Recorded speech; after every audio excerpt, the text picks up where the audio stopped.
Welcome, everyone. It's your boy, the brain of the mainframe, Nile Scala, with a special guest host tonight, my good friend, Jeffrey Vaughn. Jeff, how are we doing tonight? Excellent, Nile. How are you doing? I am doing well. I'm doing well. For those of you that noticed, Billy's not with us tonight. He has a family venture that he's attending tonight, so Jeff kindly agreed to come on. And Jeff, we have a special guest tonight. Would you care to introduce who we have? Sure. Do you want to roll the clip first, or you want me to start telling you all about the great stuff Mark Wheatley has done? Let's start telling everyone about what he's done. Sure. Mark is a guy who has worn about a zillion hats in comics, done everything from publishing to illustrating and pretty much everything else in between. He is the co-creator of Mars and Breathtaker, the creator of Frankenstein Mobster and Radical Dreamer, and just one of the single most talented people I know in comics. And it's been very interesting to see him enter into the crowdfunding space. Yes, it is. Yes, it is. So I think it's about time we'll show that clip, and then we'll introduce our lovely guest.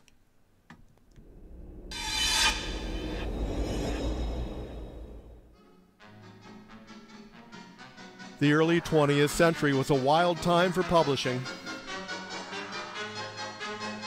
Pulp magazines produced many impressive authors. Robert E. Howard, Edgar Rice Burroughs, H.P. Lovecraft. These legendary names have echoed down through the years, inspiring many more creators. Hi, I'm Mark Wheatley, and this is my library. I'm here today to announce my new book project I've illustrated called The Songs of Giants. It features the poetry of Pulp. I've spent over a year illustrating poems by some of my favorite authors for a 72-page signed limited edition hardback book. Old-fashioned handcrafted art. Page after page of illustrations ripped from the fevered brains of dead authors and my own crazed mind.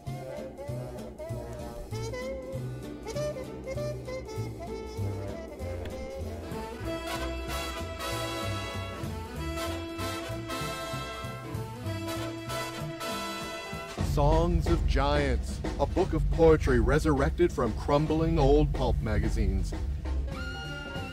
Each poem is a song of beauty, horror, and adventure, romance, fear, and journeys through the cosmos, written by Robert E. Howard, Edgar Rice Burroughs, and H.P. Lovecraft.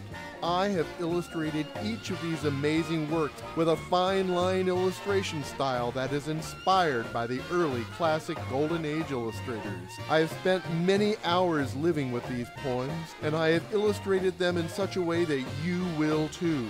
You will love the sound and rhythm and beat of the words. These are the songs of giants, and they will inspire your own imagination. I know this to be a fact, because these songs of giants truly inspired me.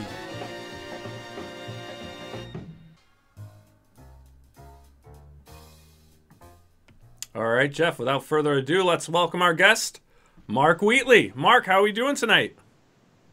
I'm doing great. Thanks for having me on. Thanks for being on. Mark, that just looked really fantastic. I've been aware of the project as you were developing it, but I sort of wasn't, even with that, wasn't prepared for the impact of that. The artwork is beautiful, and of course the names of the people who wrote the material that you're illustrating is just pretty hard to beat in pulp circles. Yeah, nothing quite like having a middle name and 3 initials. And I'll tell you what, man, you have the gift there for promoting and the voice for it. I mean, that video just captures you. I love it. Oh, well, thank you. Yeah. Mark, well, one of the hats I wore in a past life was sound engineer. So, yeah. Oh, there you go. Before we get too far, I want to do a little bit of background about you first. But one thing I want to ask about that, there's a real beneficial theatricality to the presentation, and I mean that as a glowing praise. That well, we do a lot of us reality. It is theater. a lot of us seriously, a lot of us sit around, and can be awkward to take that first step into promoting your own stuff. I've always said at conventions, and you know this when we've sat with each other, it's real easy for me to push your stuff, and it's not so easy for me to push mine. And I'm far from unique in that category. What helped you the most in preparing to do a video like that? Well, you know, when we've tried to help each other sell at a booth, it really does. And I ran into this with all the guys at Inside Studios too, not just between you and me, everybody I've ever worked with. You can sell somebody else's work because you don't have to be humble. You can say, that guy's incredible. It's an amazing job. You've got to have this book. If it's your book and you try to take that same approach, you're going to turn people off because they're going to think you're an asshole. Yeah. So the trick, I think, is you have to remain humble. You can put the information out there. You can let people know that you're happy with it, but you have to leave them room to make their own decision as to whether. Yeah, do you think it's like it's really okay? I think it's apropos to be excited about the material, to be excited about the work, and I think you can trust people to separate that from being excited about yourself, don't you? Some people are able to do that. Some people aren't. But I think the real trick is just not to label it. Don't say this is the greatest thing ever. You can say, I had the greatest time ever doing this, and I'm so enthusiastic about it, and I think it's some of my best work. I mean, that's about as far as I'd be willing to push it. Well, those are good, because what you said there is, listen, there's always somebody that can argue with you, but the truth is, if you're talking about what you believe, there's nobody else who gets to say what you believe. You're the person who's supposed to be able to say that. Let's go. Well, that's what I believe. Thank you. Let's go back to how you got started in this business, because you came up through being a fan. So I was bitten by a radioactive fan. Thank you. And that turned me into a fan. I published a fanzine. With all the powers of a fan. Yes. Well, and those powers were not as powerful back in the day as they are today, I think. So tell people a little bit about how you got started, because it really is interesting. Okay, well, wow. So I had a friend who was selling comic books in the library at my junior high school, and they were back issues of Marvel comics that I didn't have, and they were like a nickel a piece, so I would buy a few. And he brought in a magazine called the RBCC one day. And that was my entrance to fandom. I looked at that magazine, which was essentially a collection of advertisements for back issue comics and other fanzines, and a way for people in fandom to communicate. And it was all done through the mail back then. So RBCC was Rocket's Blast Comic Collector, which it was two different fanzines that had merged, right? Yes. And that was Fan Press before the internet, before Comics Buyer's Guide. Right. And the explosion of subscriptions to the RBCC occurred when they placed a tiny little personal-sized ad, classified-sized ad, in Marvel Comics for a month or two, and their circulation went up to something like 4,000 or something like that. And so the drill was, if you were a fanzine publisher like I was, and I had no clue what I was doing, you would put an ad in RBCC and sit back and wait for those quarters and nickels taped to pieces of cardboard to come to you in the mail. How did that lead you into comics? Well, I was already reading the comics, and during the Batman television show craze, my parents took my comic books away from me because they thought I was distracted and wasn't paying attention to my schoolwork. Was that true? Not really. I have ADD, and they had not yet diagnosed me at that time. So essentially, anything I paid attention to meant that I wasn't paying attention to anything else. So it's all about focus. I think most of us writers have good ADD. Yeah, well, a friend of mine, Mike Gold, a wonderful editor, once said that ADD was the poster affliction for our industry. So anyway, my parents said, we're taking your comics away, and I said, you can't do that, I'm going to draw my own. And so things didn't work out too well for them after that, because that's all I've been doing ever since. So, and then I had a paper route, and I wanted to publish a fanzine. That's how I was raising money. And that wasn't quite enough money, so I would deliver papers from like 4 in the morning until 6 in the morning. Then I'd go to school, and then I'd get out of school and I'd work a job as a stock boy at a drugstore. And one of my jobs at the drugstore was to maintain the newsstand. So I knew how to check in all the magazines and do the inventory on them and decide what was selling and what wasn't, and I could request things that I knew were coming out and have them on our stand and feature them nice. And I was reading at the time about how William Gaines, even at that level of success he had with Mad Magazine at that point, was still going into newsstands on a regular basis and pulling them out and putting them in front. And I would always do that with all my favorite magazines as well, make sure they were well displayed. And then after that, I was... my father hooked me up with a printer that he was using for his work, and I started printing my fanzine through that printer. And he was impressed enough with my work after a couple years that he brought me in to start an art department for him at the printer. And then I got trained on a camera, and actually ran a Mealy Press for a couple jobs just to get a feel for it. Never really had the idea that I was going to do that stuff as a career, but it was good to understand how it all worked together. I burnt my own plates, and actually the camera I was working on, by the way, had been installed in that print shop right at the end of the Civil War.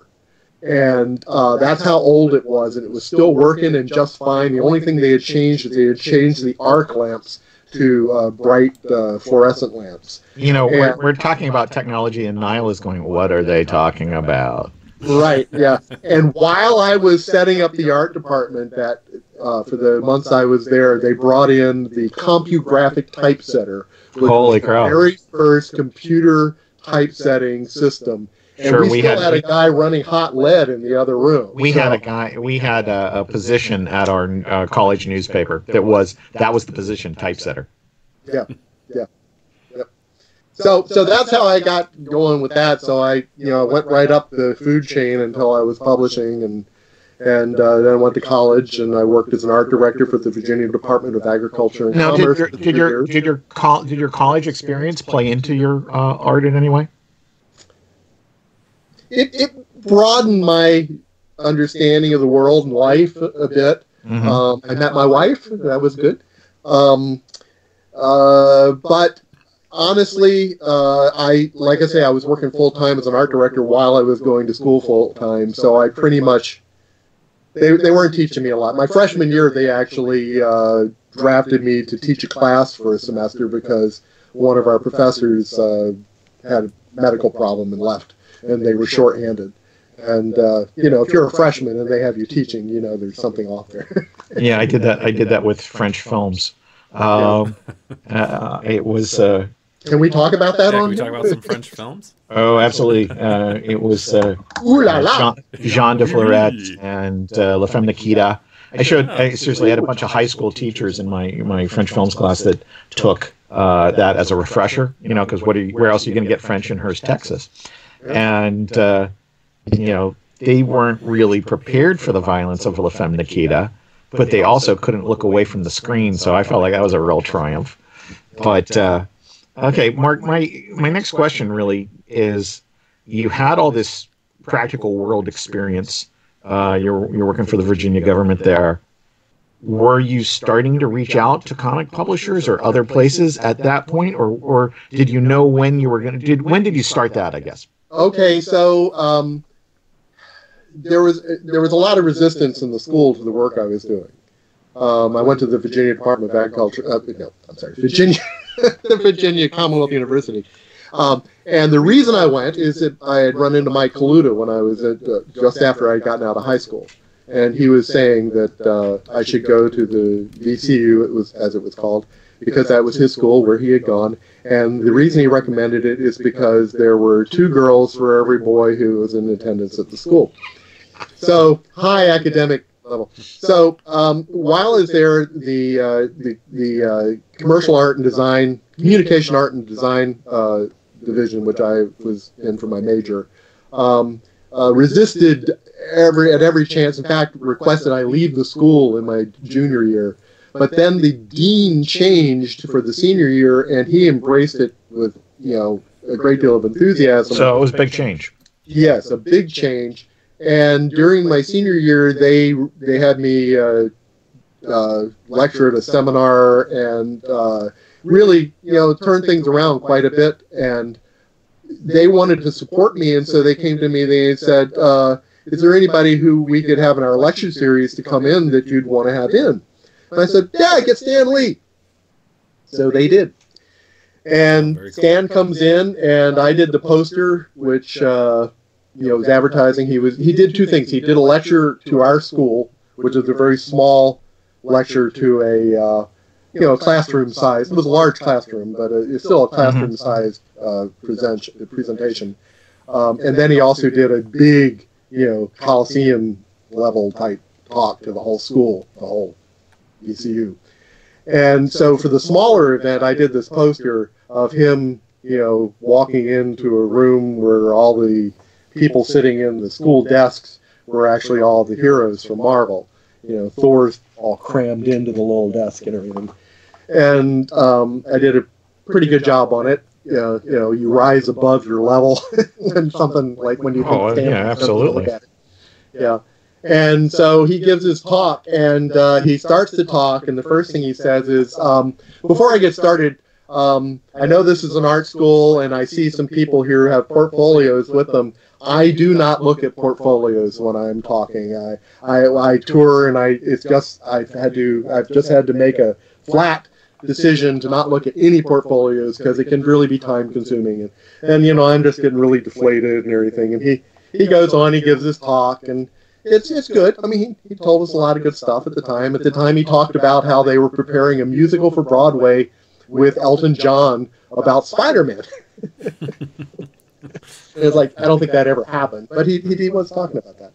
And at the end of it, he said, all right, well, I guess that's it. Does anybody have any questions, anything you'd like to ask? And one of the other people in the class raised their hand, and he said, yes, what? And they said, I think you should look at Mark Wheatley's portfolio. And he goes, I can't do that. I can't do that. And so he said, any other questions? And another person stood up and said, you really should look at Mark Wheatley's portfolio. Nice. And he said, no, I really can't. I'm sorry. I don't mean to be hard about this, but it's a policy. I really have to stick to it. And he was very sympathetic. You could tell he was struggling with it, but he really had to stick to his policy. And he was trying to lighten the moment a little bit. And he said, well, I mean, you guys have a great school here. I mean, I've seen some of the stuff when I was going around. And by the way, the poster for this event was wonderful. Who did that? And everybody said, Mark Wheatley. And you should really look at his portfolio. And he said, okay, just the one portfolio. And so, with the entire audience there, he went through my portfolio, and I had done a Skull the Slayer 8-page story over the previous few weeks to present to him. And he looked through it, and he was like, wow. You could see him relax as he went through it, because the apprehension of it being bad. Yeah, he was like, this is better than I was expecting. This is not bad. You could get some work with us. Are you thinking about coming up to New York? And I said, yeah, I'm coming up to New York. I'm moving up there. And he says, all right, well, when you get up there, I want you to come in and make an appointment with John Romita and tell him I sent you and tell him to give you work. And I said, great. Wow. Thanks. And, months go by. I move to New Jersey. I start taking my portfolio around New York. I was trying to do illustration work as well as comics. And I got an appointment to see John Romita, and I went in, and the receptionist, who at that point was not Flo Steinberg anymore, took my portfolio and said, I'm sorry, we can't let you in. You leave your portfolio, you come back next week. And I oh, okay, I was supposed to see John Romita. Well, he'll look at your portfolio, but he won't see you unless there's a reason to talk to you. It's like, oh, okay. So I left it. What Stan said.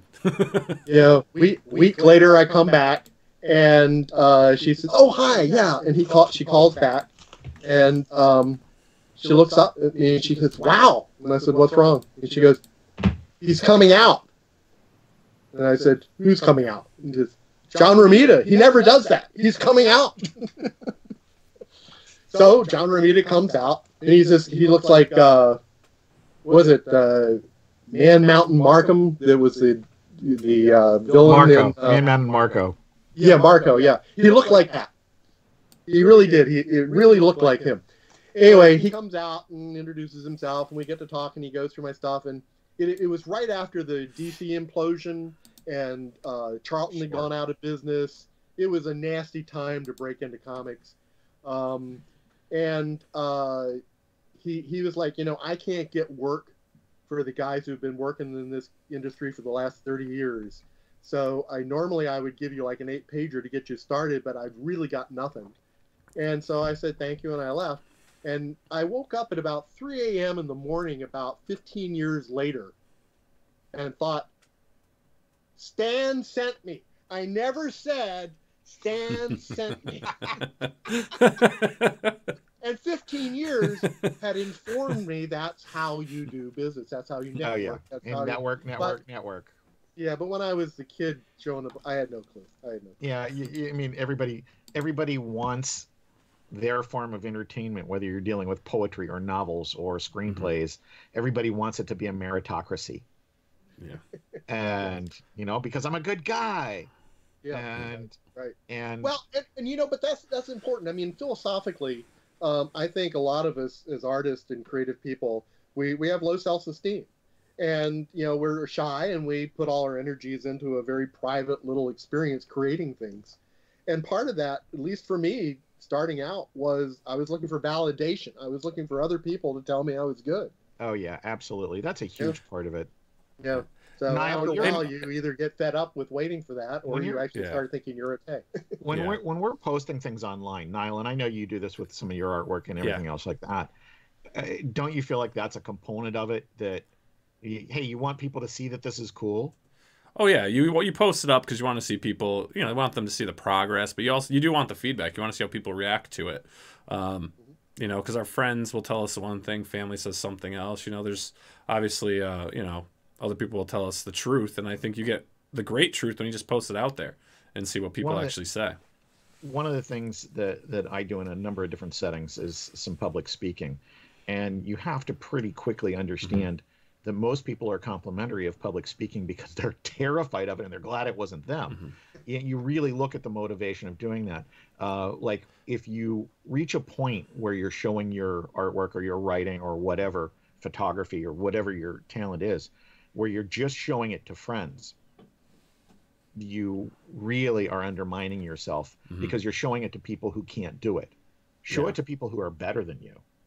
And that's the hard step, because that's where it gets brutal. Well, that's where it's fun posting it online. At least in my world, I have a lot of people that do it. Majority of the people where I post are professionals. There's people I've networked with, and I get some great advice. You're so fortunate to have that option. It is. It really is. It is a great thing. And actually, Mark, if you don't mind, I'm getting a couple guys are asking where's Billy tonight. So anyone that's logged in, Billy's off tonight. He's got the night off to spend time with his family. And we keep getting another question that keeps coming up, Mark, is what was Warp Comics like in the 80s? Warp Comics? Warp Comics? Didn't you? Is that? That Wendy and Richard Pini's company? Yeah. We did Blood of the Innocent for them, the first weekly comic book series in the United States, yes. All right. So talk about that for a second, Mark. How did that come about? Well, I know you don't have much experience with this, Jeff, but it featured a vampire. It was Dracula versus Jack the Ripper, and I worked on that with Ricky Shanklin and Mark Hempel. It was our follow-up to Mars, and we had a ball doing it, and it's been optioned for motion picture several times now. Awesome. But yeah, I mean, it was a very small company. Essentially, I worked with Richard Pini And we did everything, and we delivered it to the printer. So, all right, let's go back to, matter of fact, I was going to say let's go back to the how you got where you are, but let's dovetail for a minute into your current project. And we showed the trailer at the opening there, but why don't you talk about this amazing book that you're working on now? How did you get the idea for it, and how did you decide it was going to be a crowdfunding project? Well, I did Dr. Cthulhu last year, and we had a good deal of success with that. And Jeff, the other Jeff, Jeff Foxon, who I worked with on that. The other Jeff, because there's the two of us. Yeah, yeah. Well, he spells it differently too, so it's entirely different. Anyway, we're working on the next Dr. Cthulhu, but I could see that to develop the story the way we wanted it, I couldn't have another book out the next year. So I kind of had this in the back of my mind that I would do one by myself solo, where I didn't have, it's faster. I mean, it seems a little counterintuitive. You collaborate with people to have things be faster sometimes, right? But in many cases, when you collaborate with people, it stretches out the process.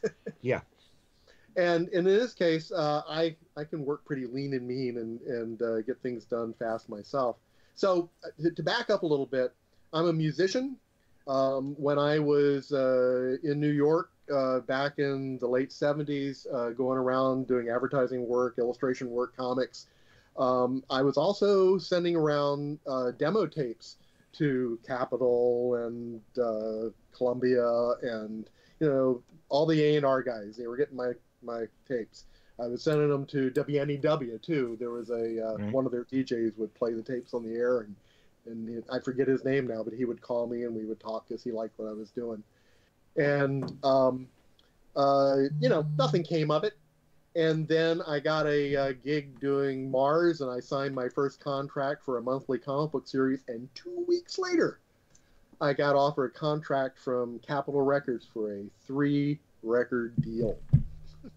You know what, Mark? As long as I've known you, I never knew that story. And about 8 months later, I heard from Columbia, and they wanted to do a 1-record deal. And and I looked at it and I said, I'm committed. There's no way I can bear. I mean, at the time, trust me, the first time you settle in to do a monthly comic book where you're writing and penciling it and coloring it, I mean, it's overwhelming. It's every minute of your life is invested in it, and you never have enough time. And it was just hopeless. I mean, there's just no way I would have to have reneged on a commitment, and I don't do that. Let's talk about Mars for a minute. Let's talk about Mars for a minute. You just alluded to all the hats you were wearing on that book, and there was a real First Comics was absolutely in its ascendancy at that point, and it was a very influential publishing house in that day and age. You had Mike Grell's properties, both Star Slayer and John Sable Freelance. You had Warp. You had eventually Grimjack. American Flag, which is perhaps the quintessential influence that came out of that. But for those of us that were watching it, when Mars hit, one of the intriguing things, we could not tell what was you and what was Mark Hempel. Right. And looking at it we to this day, strapped our hands together. Yeah, but looking at it to this day, and knowing you both as long as I've known you, there's pages and pages that I can't tell who did what. Well, the short story on that is that until we actually saw the finished work, we didn't know what it was going to look like either. And then we went off and did separate projects after that, and it looked different. Yeah. And then when we did the repackaging through IDW several years ago and did the graphic novel collection, which was just the best printed book I've ever had. Beautiful, beautiful book. Yeah. We did a new cover for it. And, I penciled it, and it looked like the stuff I had been doing. And I gave it to Mark, and he inked it and handed it back to me, and we looked at it, and we said, huh, there's that style again. And the funny thing about it, I didn't know that. I thought it was just an original piece you guys hadn't used. I had no idea it was a new piece because it totally fit. It totally fit with the book. Oh yeah. And you guys were doing, it was a fairly experimental series. I mean, it's bombastic in its energy, And what did that lead to? Nervous breakdowns? Yeah, No. okay. Now, what was your next? Heavy drinking? Did that go to Blood of the Innocent next, or what came Yeah, next? Blood of the Innocent was next. Yeah, and then after that was Johnny Quest. Right. And then after that was for the Johnny Quest at Kamiko. Was that again you guys doing different things on each issue, or how did that work? Well, okay, so to go back to Mars then, the original theory that we postulated was that we were going to do Mars kind of like a daily comic strip would be done by collaborators, and that we would each do whatever needed to be done as it needed to be done. But Mark wasn't as comfortable changing hats as I was. And so although I think at the time we were doing Mars, his maturity of talent was far higher than mine, and he gave us a professional edge that I wouldn't have brought to it myself at that time. I ended up doing more of the work than we had planned. It was supposed to be a 50-50 split. So I penciled and wrote the scripts. Mark was supposed to be collaborating with me on the scripts, but he really just turned it into a kind of a heavy-handed editing.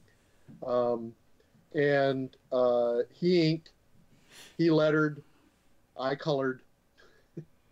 And so since I was doing the heavy lifting of the scripting and the penciling for the final 2 issues, Mark penciled and inked from my layouts. And then when we moved on to Blood of the Innocent, Mark penciled and I inked.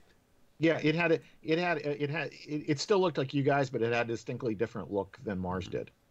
Yeah, so it was a reversal of the roles, and it gave me more time to breathe, because at that time I was running Insight Studios, and we were doing production work for Marvel and DC and paperback book companies and Bantam and all the different people, and we were really booming, and I invented a color separation system for comics, and I invented stable line paper for coloring comics, and we were manufacturing that, and it was so being able just to ink. I met one of my heroes in comics was Dick Giordano, and he was able to run DC Comics by just inking. So you can kind of turn your mind off in ink by instinct. Yeah, there's still an artistry to it, but it is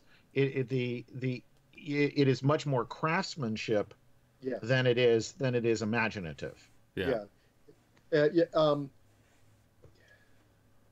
That's a pretty good way to put it. Yeah. But most inkers though are very good artists as well. I feel you have to know how to draw if you're going to ink. It's very interesting. When I went back to penciling after that period, because when we went on to Johnny Quest, I was brought on as the inker there too. When I went back to penciling my own work for Radical Dreamer, it was a really tough transition, because you get a payoff being the artist as an inker without investing really all the work you should be putting in to get that payoff. Yeah. And so going back to penciling, you're just barely into creating the page, and you're feeling like, hey, where's the payoff? A couple hours have gone by. Why haven't I done? Why isn't it done? Sure. Now you mentioned a moment ago Breathtaker. Let's talk about that. That was a huge hit at Vertigo, and at the time was my reintroduction to your work. I of course had followed Mars vividly, and then I wasn't really out of comics, but I wasn't working in retail anymore, so I didn't see everything, and I didn't see Blood of the Innocent. But Breathtaker, I had a friend who worked at Marvel call me and said, "This is that guy that did Mars," and I'm like, "Okay, that guy is 2 guys, but okay, let's check it out." How did Breathtaker come about, and were you prepared for the level of success that it experienced? Okay. Well, it came about because after Johnny Quest, I was just fed up with working with Mark. Our paces are very different. Yeah. He is my, it's like a brother to me, and we're really you guys are very simpatico, but it's a totally different vibe. Yeah, and it was really all about speed.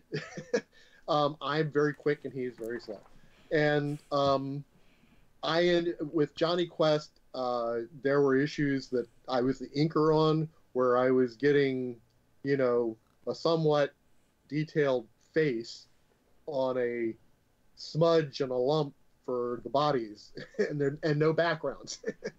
And I had no time to pencil, so I just go in and ink it raw, right? And I was amazed I was able to pull it off. My chops had gotten so good over the years that I was able to do it. And we had some help from one of the guys in the studio who would go in and work out perspectives for me in the backgrounds. But, it was just like, Mark was getting offers from people to do more penciling work. And nobody was calling me. But, I was doing, maybe 40% of it.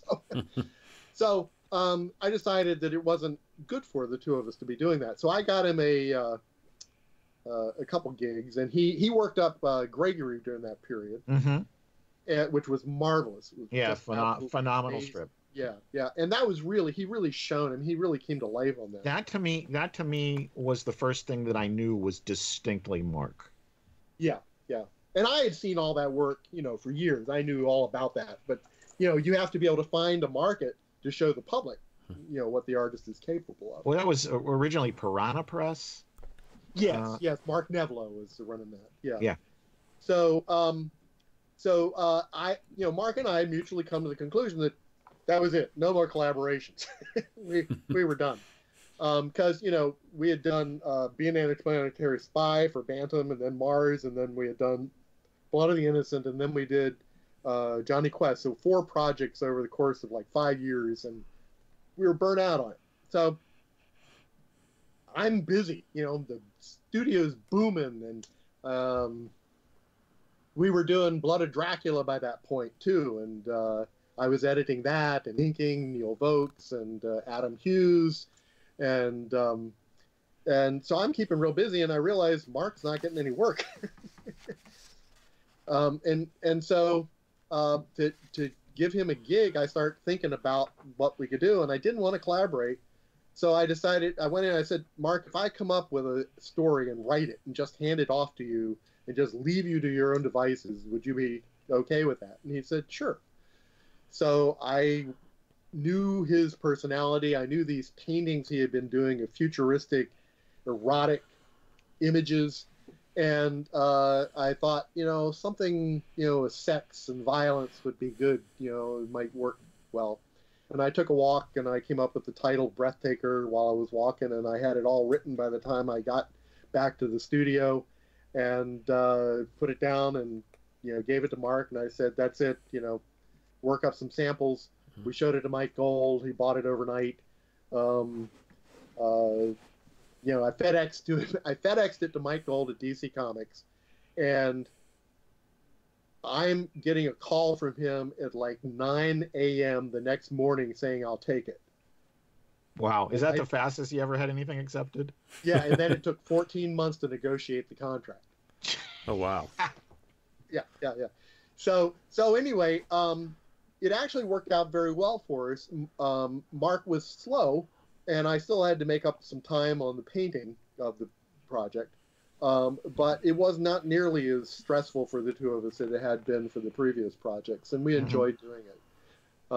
And Titan Comics is bringing back the new remastered Breathtaker, and Mark and I have just completed our first collaboration in ages, doing a special issue of the Man comic, because in the context of Breathtaker, one of the characters has his own comic book. And so we've done an issue. You've actually done an issue of it now. Yeah. And so once again, you'll see that style again. That's really cool. So that was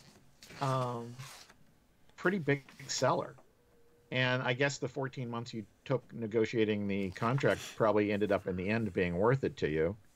Oh, sure, because it's yours. Right, we got the project back, we own it, and it's been optioned for a film too. Yeah, we came this close to Kate Hudson being Breathtaker. Oh, wow. Yeah, they signed the deal, and then Sony's administration was thrown out 2 days later, and we were in turnaround in less than a week. Baby with the bathwater, the Hollywood story. Yeah. Yep. So, Nobody wants the previous regime's stuff. Yeah. Hey, look, to my mind, one of the best ways to work in Hollywood is to keep getting the option money and not getting a bad movie. There you Amen, go, brother. There you go. Now, currently, though, do you have... I mean, if they ever make a movie of any of my work, if it actually ever makes it to a screen, and it tanks for whatever reason, my reason or their reason, that'll be it. You know, it'll be pretty unlikely that I'd get another chance. Yeah. But until then, people keep making options. So. Is anything looking promising right now? You know, Blood of the Innocent has never not been in production for like the last 12 years. Yeah. We'll see. It's been pretty consistently optioned. You've had other stuff too. You get people charging hot and heavy at something, and then regime change comes along. But you've been pretty astute at keeping the real control of your property, or them reverting to you. Yeah, at this point, I've been through it enough times that I get a producer level option. Oh, nice. That's great. That's great. Now, Jeff, if you don't mind, I got it. Yeah, I do. So, now, Mark, you have such we never actually talked about my book. we're gonna get there. There's just one thing I wanted to get to is you have such a vast portfolio, and for those of you that out there that may not be too familiar with Mark's work, I mean, you've designed stuff. So you've worked into the music industry. You've designed stuff for Lady Gaga, Black Eyed Peas. You've done work for television series, Two Broke Girls, ABC's Beauty and the Beast, and obviously you have a bunch of publications out there, and your books and stuff have been optioned for featured films. So how has it been transitioning or working with all these different medias? How has that been for you? Well, it's all been what worked at the time, and right now what's working is crowdfunding. Oh, excellent. It's amazing how that segued here. I know, right? But are you still doing any further work for music or television? Does anything come your way or no? I'm in touch with the folks, but I did about 10 years of that during the time when the Marvel movies were making a big splash, and every TV series wanted to get, a legitimate comic book person on board doing something, and I was it. Yeah. So now to get to the crowdfunding, we'll get to that point since that's where it ultimately led you to. What broke the camel's back, let's say, that brought you to crowdfunding? What made you decide to go that route? Let's see.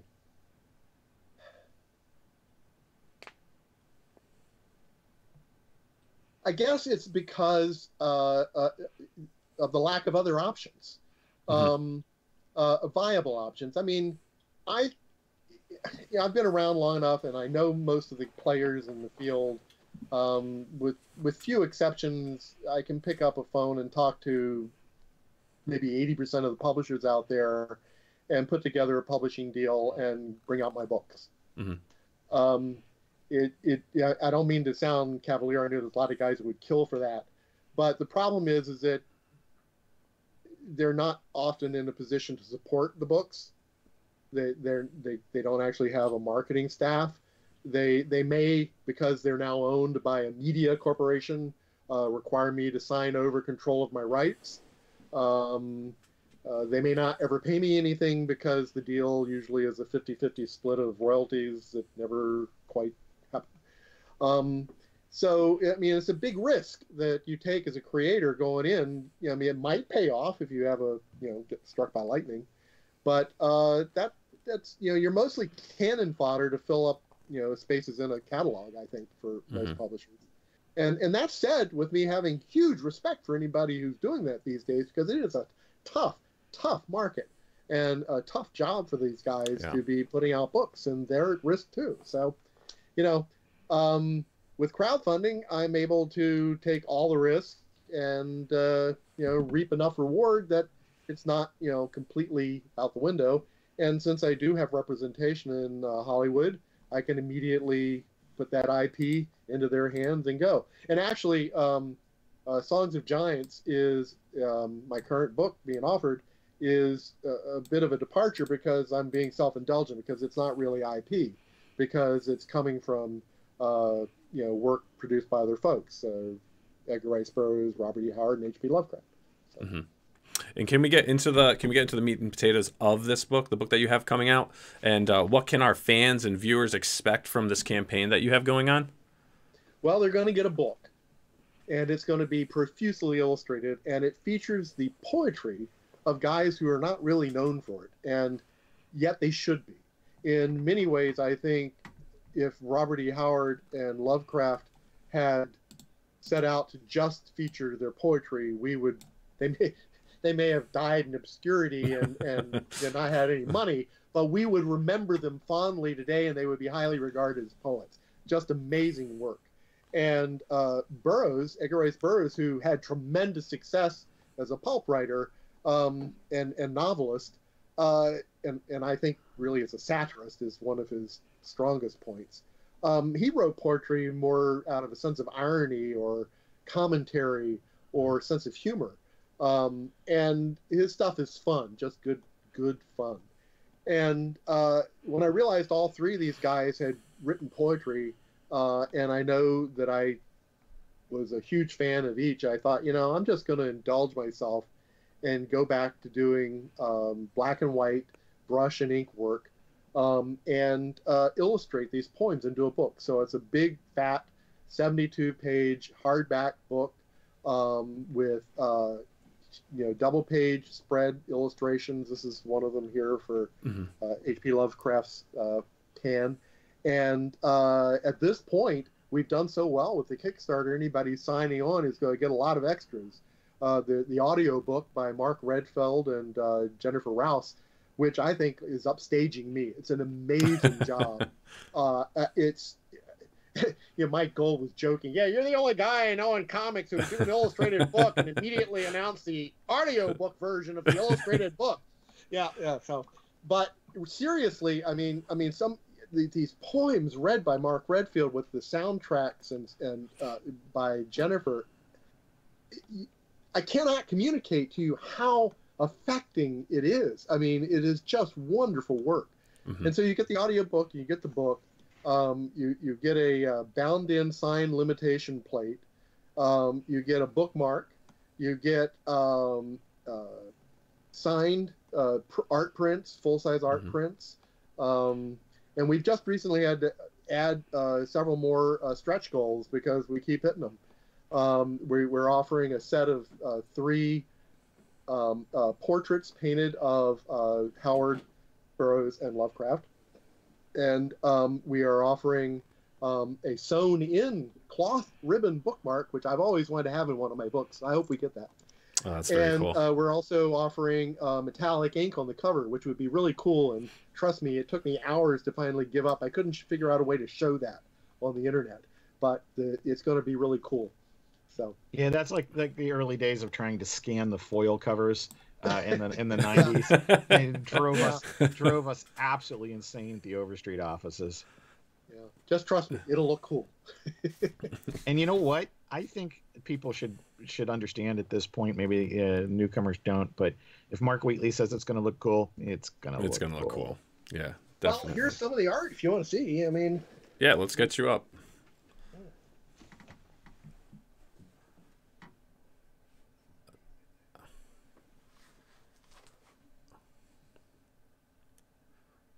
Oh, wow. That is. Now, do you ever give any of or sell, let's say, with any of the backing options, any of the original art with your campaigns?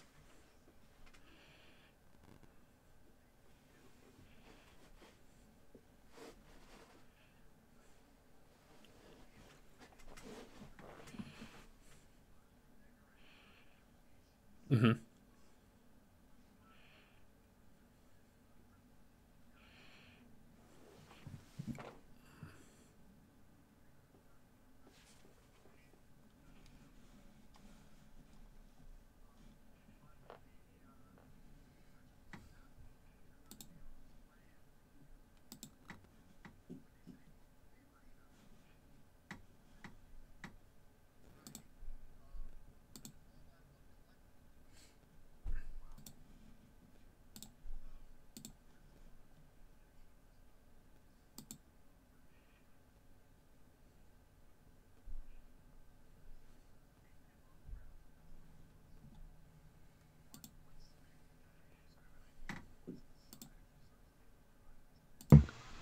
Yeah, well, somebody was asking me the other day what my medium was, and I told them I don't use a medium, I use a large. Thank you. Yes, yes. So it is 24 by 18. Nice. And that's half the size of the one that's on the drawing board next to me. That's 18 by... no, that's 24 by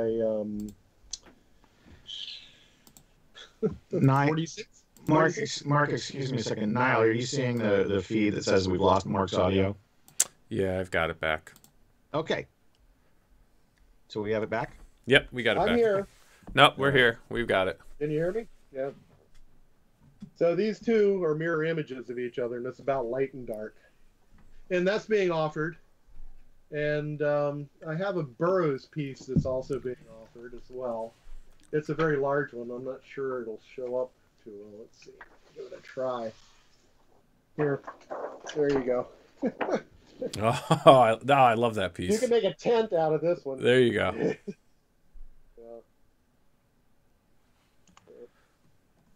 So these are all done with brush and ink and pen. And it's been a nice change for me because on Dr. Cthulhu, I was doing a lot of painting work and I worked digitally for that. Mm-hmm. So it was nice to get back to real media and being able to work over here at the drawing board again and not be stuck in front of the computer all day long. Now, how long did it take you to illustrate for each poem? You know, a span. What's the average time it took you per poem, and then the overall span of the book? Well, the whole book's taken me 18 months to put it together. So I'm putting in maybe 4 or 5 days on a poem, illustrating it. Awesome. Yeah, it's about 2 or 3 days to work up what is essentially a tonal underpainting. And then I use that to do the tonal rendering in line. Mm-hmm. And that, so I'll put in maybe, on a smaller one, I might be able to ink it in a good day if I get an early start. But 2 or 3 days to ink it and 2 or 3 days to do the tonal painting, the underpainting. Oh, nice. Not too bad then. Yeah. And how much coffee does it take? No. I don't drink coffee. I'm not a caffeine fiend. No. Oh, wow. I'm an atypical artist. I wake up early, I get to work, and I go to bed early. Mark, I have a question, but first there was a question in the feed that I wanted to ask you, and it's, did you have any particular advice about protecting your IP in your contract negotiations? That's a pretty good question. Mm-hmm. It is. Have a lawyer. It really is. You know, it's going to cost you money, but take the time to do that. If you look at the difference between, if you want the fundamental comic story, look at the difference between the credits for Simon & Schuster mm-hmm. and Bob Kane. Simon and Kirby. Yeah? Not Simon and Schuster. Thank you. No, I didn't mean Simon and I mean Siegel and Schuster. Sorry. Oh, Siegel and Schuster. Yeah. But in all seriousness, Bob Kane went in with a lawyer. I mean, he was only 19 years old, but he went in with a lawyer. Right. Yeah. Right. It made all the difference. It really did. You know, I read a lot of interviews. Well, not a lot, but I read a couple interviews from Jim Steranko when I was in college. And so when I hit the ground, I hit it running because I knew some of my rights and I knew what I should be looking out for. Mm-hmm. And early on, I got a good IP attorney, and he was stuck with me over the years, and he's done very good for me. In fact, you know, that 14 months we spent negotiating the Breathtaker contract resulted in the DC Comics creator-owned contract.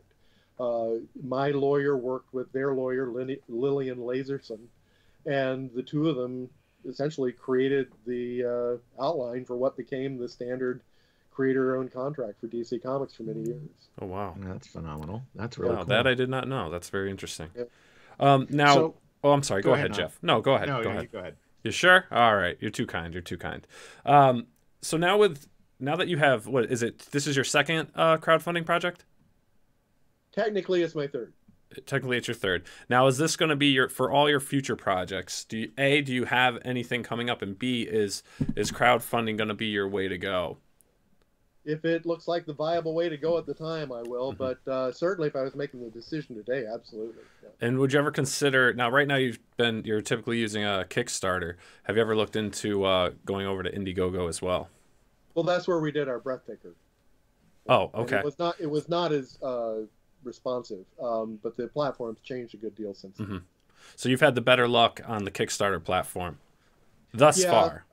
Yeah, so far, yeah. Okay, so do you think maybe for the next Kickstarter, or even for Songs of Giants, maybe trying an Indiegogo campaign?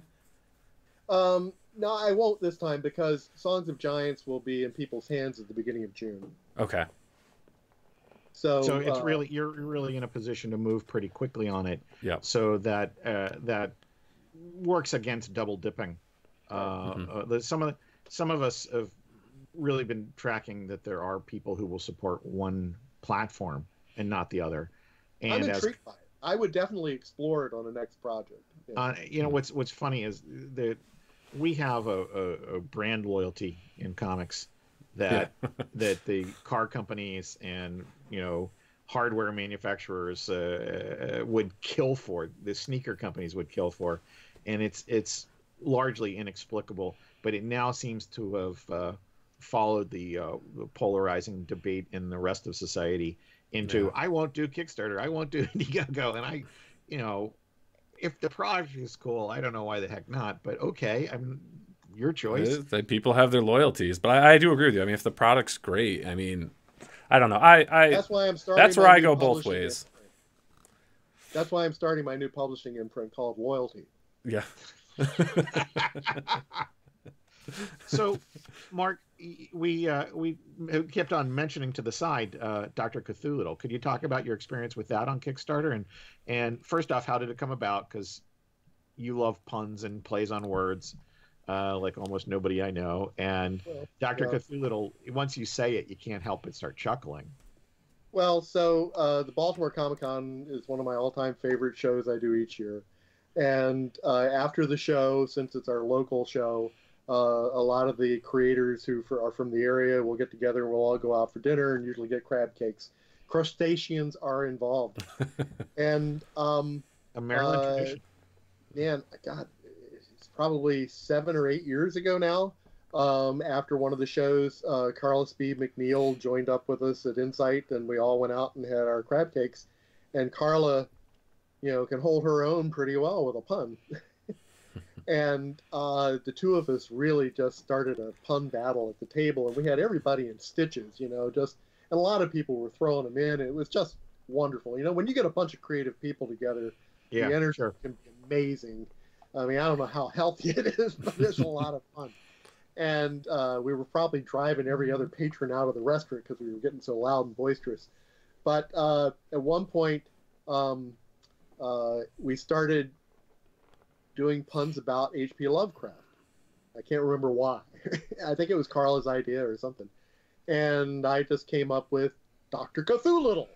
And it just brought the house down. Everybody, you know, it's like being a stand-up comic trying out your material, right? And that one joke just killed the room. Yeah. Well, suddenly I knew I had something, and Carla leaned over and said, you know, you have to do this now. That's a matter of fact, that conversation is the aftermath of all those great kind of dinners when you really hit a bunch of great creators in a room and somebody says something and then the follow-up is, oh, you know, you have to do that now. Yeah. And usually that's when my heart sinks. Oh, crap, I do, don't I? Yeah, now you got another project you got to do. And the problem was at the time I'd read some Lovecraft, but I hadn't really immersed myself in him like Howard or Burroughs, which I just like, it's in my blood. Mm-hmm. And so I set out to, start reading his work, and I was enjoying it. And that's actually when I discovered that he wrote poetry. And I took a couple passes at the project and finally, admitted to myself that while I had the visuals and I had the basic structural idea of what I wanted to do with Dr. Cthulhu, what I lacked was a sense of authenticity about the material. Mm-hmm. And so I had been introduced to G.D. Faulkson, And he was a YA author who had written some steampunk fantasy and was very much into Lovecraft. And I liked his tone of voice that he used in his writing, and thought it was suitable for the book. And so I invited him to collaborate with me on it, and he was willing to do so. And he submitted his first script to me, and he had dumbed it down into a children's book, because I described it as an illustrated children's book for adults, but he just heard children's book. And I was really sorry. I mean, you don't want somebody like that to invest all that time and energy in something and for it to be wrong, right? So I bit the bullet and I said, look, I don't know if this is going to work out. I really wanted your tone of voice. I didn't want this sort of Dick and Jane thing, you know, and it wasn't that bad. But, you know, I mean, it wasn't what you were expecting. So, guys, I have Billy's messaging me asking if he can come on to say hi, Mark. Well, it's his show. Sure. Can I finish this one thing? Yes, of course. All right. So anyway, Jeff then said, no problem. And, you know, like a week later, I get this script and it was perfect. It was absolutely gloriously perfect. And that's what we ran with. And I spent a year illustrating it. And the book is wall-to-wall color illustrations. And we had a tremendously successful Kickstarter. And it is a large dimensions book. Oh, yeah. It's and again, you know, shoot me in the head. But I wanted a certain size, and there was like one printer in the United States that could do the job. So did you get into before you bring Billy in? I got one specific question. Of course. Did you run into any shipping problems in fulfilling it because of the size?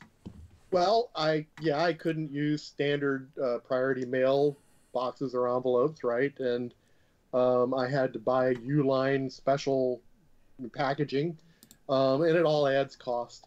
And the biggest mistake in that, though, by the way, was that we were offering pins and patches as part of the backer rewards.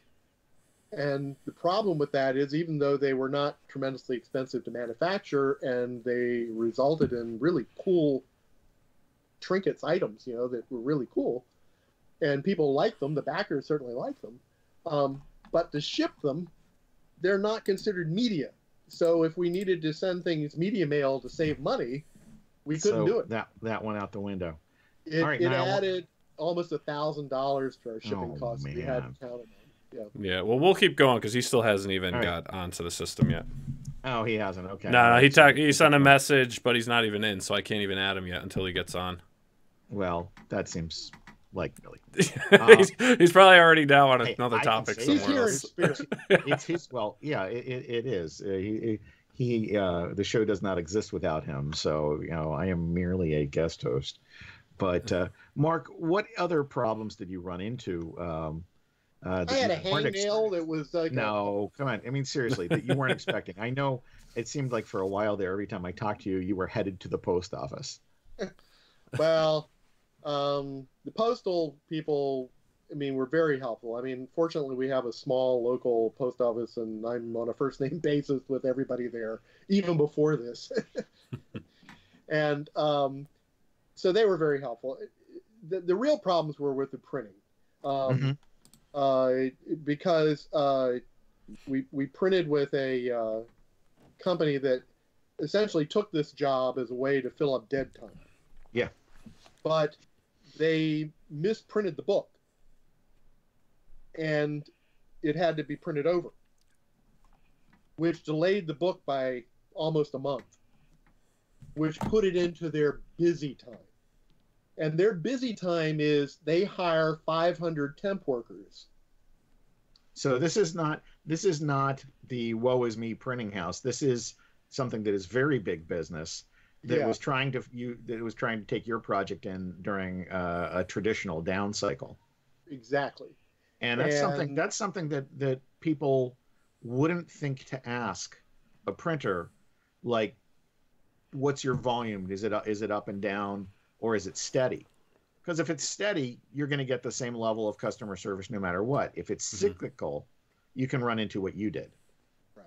And from that point on, we were in trouble because every instruction got garbled. the shipments were wrong, the binding was wrong, and I mean the final book was wonderful. But yeah, you as a fan, you might know that the thing was delayed, but you wouldn't know the kind of thing. And of course, I think one of the things that works for you and causes frustration at the same time is you have been around long enough that you know what to reasonably expect and demand from a printer that you're paying a pretty good chunk of change. Yeah, yeah. And honestly, I have to say, unless you have a really ongoing good relationship with the people at a printer, and you've known them for a while, the chances for miscommunications and mistakes are almost 100%. Yeah, I'm very fortunate that I have printed most of my stuff, though at different places. I've printed with the same print broker, and I come in. The advantage is that I come in with the Overstreet Comic Book Price Guide, which maybe it comes out once a year, but that month I'm one of the big guys. Mm-hmm. Mm-hmm. You know, it's a huge project in excess of 1,200 pages, and you know, it's some real money. It's a 6-figure printing bill, and we come in with that. And so when I come in with my little print on demand project, these guys know who I am, and that doesn't hurt. And that's an advantage that a lot of folks don't have. But I printed, I think I printed Vampire PA, the trade paperback, last year at that same plant, and your experience terrified me. And they and my print broker knew that, and so there was a more amount of hand-holding for me than I normally required. And I will say that I honestly don't know that I'd have gotten the results I got without working with that print broker. Oh, that's a good point too. One of the things is that you just said before was the relationship part of it, and they had great integrity. They the printer, just hypothetically here, when thousands and thousands of dollars and man hours and equipment use is on the line, it's tempting for someone to say, we're not going to do that over. Yeah. I don't care if you think it's our fault. Yeah. So do you guys recommend a print broker? Is that something you guys recommend to, guys out there that are crowdfunding or, working on setting up their project? If you are going straight print on demand, small run comic, I don't see it's necessary. In fact, it probably will increase your expense. That said, everything at every stage about this is relationship stuff. Yeah. And whether you're talking the marketing of the comics to your Indiegogo or Kickstarter crowd, getting on your Facebook page, getting on your Twitter, whatever, everything is networking. How did you get your creative team together? How did you do every other thing? So why at all would you stop networking and not put together a relationship with your printer, with your print broker, all those kind of things? And listen, if you're printing a couple hundred comics, I'd always say shop around. There's multiple places that you can do this, and more local places too. There absolutely are, and there's no step at this process when you're going to do it right that you get to be lazy about. There's just not. Oh no, this is not for the faint of heart or lazy. No. and you want to point this part of it was easy, and there's some of it where you get really good at it, but it's never easy. And in truth, that's part of where your rewards, not the backers' rewards. Yeah. That's where part of your reward as a creator comes in, is you did the hard thing and you pushed for it. And I know when Mark got the advanced copies of Dr. Cthulhu, because I was on the phone with him pretty much right after that, and the original printing, there was a spine roll issue and it just didn't align correctly. And I know from my own experience that Mark has a killer eye for this kind of stuff. And once he saw it, he couldn't look the other way, because one, he doesn't want that kind of book out there under his own name, and two, he knows that his supporters have paid for the best.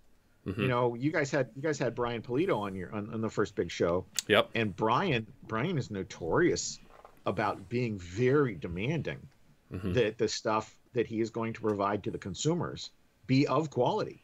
And Jeff, what you're saying too is that if you're going to do a print-on-demand piece at a low number, the company that's going to do it for you can pretty much walk you through it. It's not rocket science. Yes. You know, and especially if you're going to somebody who prints comics and have already done that. You don't want to be a neophyte going to a local digital printer and asking them to invent printing a comic for you. Right. You want to go to a place that does it on a regular basis and can ease your path through it. But in my case, you know, I think we've established my credentials. I know how to put together a very extravagant book. I know printing. I know all the little tricks and all the little bells and whistles and all the little extras. But these things don't happen unless you know how to do the front end to get the back end. And you also have to know how to critique it and know what to ask for. So I don't know everything. I have people I'll call on the phone who I know are experts and say, I want to do this kind of binding, but I don't know what to call it. I've seen it, and they'll tell me, right? You know, so yeah. You know, I think one of the things there is, don't be afraid of the areas that you do have expertise. Don't be afraid to offer an opinion when requested in that, and don't be afraid to say, I don't know. I don't know about that. You know, like your frequently, education never stops. It doesn't, and I describe that. That's part of the fun. It is. I mean, oh my gosh, that's one of the greatest things about comics, because I say this every couple of shows, and I've been saying it to Billy for 20 plus years, is that if you go and put out a comic and you go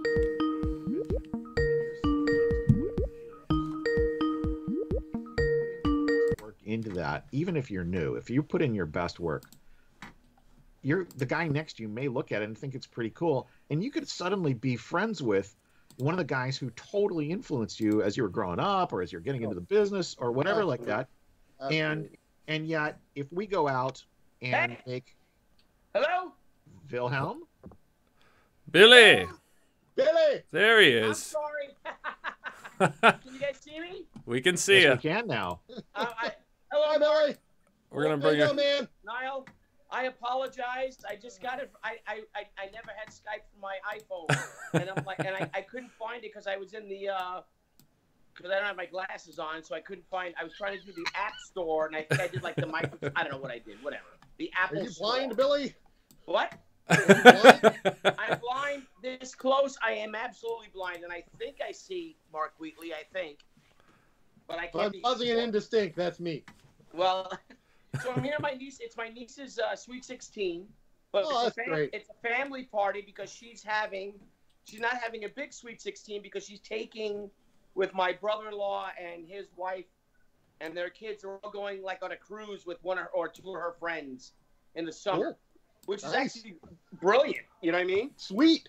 Yeah, it's brilliant. Instead of having a sweet 16 party, she's gonna have she's gonna go on a cruise. So She's gonna have a sweet vacation. Yeah. Yes, that's awesome. Well done. I wish I had a cruise for my Sweet 16. I just got a car. So lame. Did you really have a Sweet 16? Do we even want to know this story? I did. Yeah, I there were streamers everywhere and big cakes, and it was fantastic. And a pony. Who doesn't have a pony? And a piñata? Did you buy a new suit? A new suit? Oh, I had a suit. Oh, well, of course you did. A man of your station in life, absolutely. Billy, so we've been I just wanted to say hello. I'm so sorry I can't be here, but there's no way I was going to get out of this one. We've had a lot of questions about where's Billy, and so now you've answered them. That's great. Mark has been talking about a lot about his background and this great Kickstarter project he has right now. Yeah, and taking my fingerprints next. And his just social security number and credit cards, and the experience he had on Dr. Cthulhu also. And it's been a pretty great, wide-ranging conversation, wouldn't you say, Nile? Oh, no. Yeah, it's been great and informative. And you came in at the right time, Billy. Do you have any questions for Mark? One of the most... What, Mark? I said, do you have any questions for Mark, Billy? Oh, golly. I had him about an hour ago, and then I've just been running around. Why Dr. Cthulhu instead of Dr. Zaius? I just think Dr. Zayas. I think that's a better song. So that's what. That's it. I got Welcome to Non Sequitur Theater. But please, everyone out there, let's push. Let's push Mark. Yep. Let's push his Kickstarter. And Don't push me too far, man.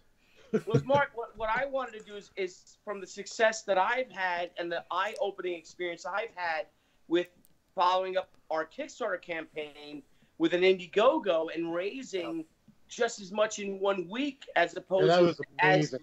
What? You did great. That was amazing. Yeah, so it's only been 1 week and we have a week to go, Mark.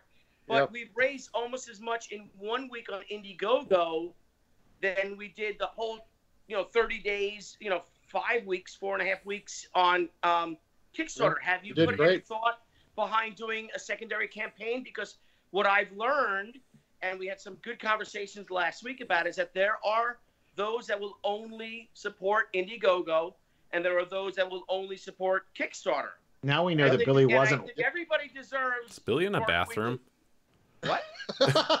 Are you in a I'm my bathroom? niece's bedroom. Oh. I'm like, are you in a bathroom? No, I don't have my No, headphones. we He sits facing the tank. Oh, Billy- well, I'll find a better backdrop. Hang on. Billy, listen. Better? Billy, Is that better? That's No. good. I'm just messing with you, buddy. No, Jeff just says no. listen. In all seriousness, we actually did talk about that subject, and that's one of the things that's going to keep on coming up as we design things going forward. Yeah. Is for all of us to really consider the fact that we've grown up with this incredible brand loyalty in comics. I'm a Marvel guy. I'm a DC guy. Sure. All that kind of stuff like that. That Nike and Adidas would kill for our brand loyalty. Oh yeah. And yet now we're seeing the split into Kickstarter and Indiegogo, and I'm definitely doing a Vampire PA on Indiegogo, though it'll be a short campaign. Yeah, and I think doing a short campaign works actually. And then you put the Well, Billy, challenge up. Billy, I think what you really should do is after this, you should go and GoFundMe and just tell them about your bad boiler and see what you get. Oh my God, the boiler! We had some problems with the boiler. It was another little part. Went, oh, that's a whole. Nile, if we can, let's do a whole show on just like household disasters. Tonight, how- household how we disaster. disrupt your Billy in the comic book boiler. Oh yeah, oh yeah. That's a whole nother story. There'll be some interesting stories. I just have a few myself. Mark has yard issues. Yeah. Well, You should Mark, hear what happened at my Sweet 16. Well, Mark, getting back to the gist of it, would you consider doing? No, bringing not in this Indiegogo time. campaigns Not this now time, like Billy. this, but No. Some of your other campaigns.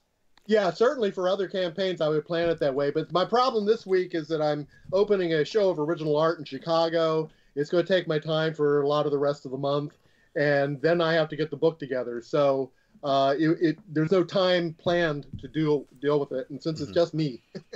But I also think, like, an old being. What do you think of this for the past projects?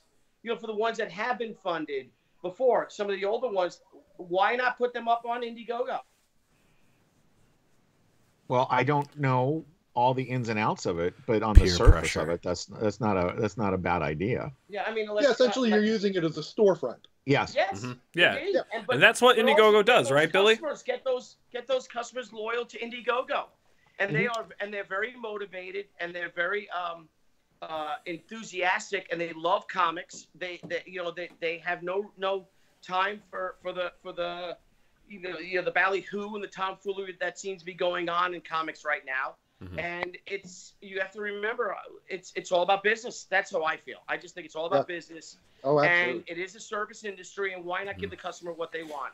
And if certain customers only go to the Nike store, well, by George, why not put them in the Nike store?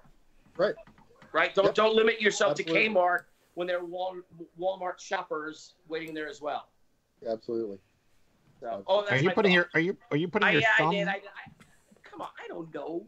I'm holding my cell phone up. Boomers, huh? Huh, guys? Boomers? This is my last week of being a boomer, so. I'm not a boomer. All right, well, let me go because my wife just opened the door and says we're going to have cake. So I apologize, Mark. I just couldn't get out of this, and I wouldn't want to get out of it. It's a great party. Family So, first, my friend. But thank you, Yeah, guys. Great to see you, Billy. And let's have Mark on. Mark, how many days left? I head off to Chicago in a couple days, and then I'll be back towards the end. It finishes up on April 20th. 14 days left. Yep. Well, let's see if we can do it again. For that last. Yeah, race. towards the end of the last stretch. Indeed. Yeah, it'd be great. Yeah, Maybe that's the last day right. or so. Yeah. Right, Jeff? I mean, that last 24 hours is big. Listen, there's so many things to this where we know we're going to have like slow activity on part of the weekend and things like that, but we also know at the end of it there's a real pickup. There's people who realize that they got to back out because something happened, like their boiler went bad, and there's other people who jump in because they've seen it all along and hey, it's payday. It's like my Kickstarters and Indiegogos in the future, they're always going to end on a weekend, or on a Friday, Saturday, or Sunday, because the chances are somebody just got paid, and you're not going to, it's all part of it. Yeah. Oh, yeah. You have to take it all into consideration. And fortunately, because I work with Comic Mix, they have a very good personal one-on-one relationship with the folks at Kickstarter. And so we had some good advice going in on this, on when we should launch and when we should stop and that sort of stuff. So. Well, that's spectacular, and like I think, and of course we were one of their favorite projects that they love, so that was right out of the gate. Nice. And one of the things that I think is great for everybody that's watching or listening is that we keep on talking about relationships. We talked about it with the printer, we talked about it with the creative team, everything else like that. It's if you've got any extra hook with anybody, you got to play it. And if you can get information from somebody at Kickstarter that gives you guidance, Kickstarter's making money off of this. They want you to succeed. Yeah. Oh yeah. There's no profit for them in failure. Yeah. Right. And but also the consumers have to realize that as Mark said, once he's done with this project, he's got the art show, the art gallery opening, he's moving on to the next one. So this is the time to do it, and it's so great that you have to have such a limited coffer of books. You know what I mean? You're not selling 10, 20,000 copies. Mm-hmm. Each one of these No, books, it's only 1,000. That's it. Once they're 1,000. gone, that's it. So and when they're gone, and you're moving on to the next thing. I mean, imagine those who missed out on the first, 1,000 Walking Deads. You know what I mean? Yeah. Issue 1, 2, issue 1, or the first 5 issues of 300. The original printings of the first issues. Yeah. So now is the time to do it, and if you guys could support it, please. It's we only have the greats on here, and he's one of the best. And thank you, Billy. I'll get that $5 I owe you. Well, I'll pledge this week, so I promise. It's now up to 50. All right, let me go, because Debbie has opened the door. All right, Billy, thanks for popping on, buddy. I don't want to let everyone see. If you can hear them out, you can hear the party. So yeah, don't hog the bathroom, man. Let them in. Great luck. Spray the potpourri. Tally ho. See you, Billy. Bye, guys.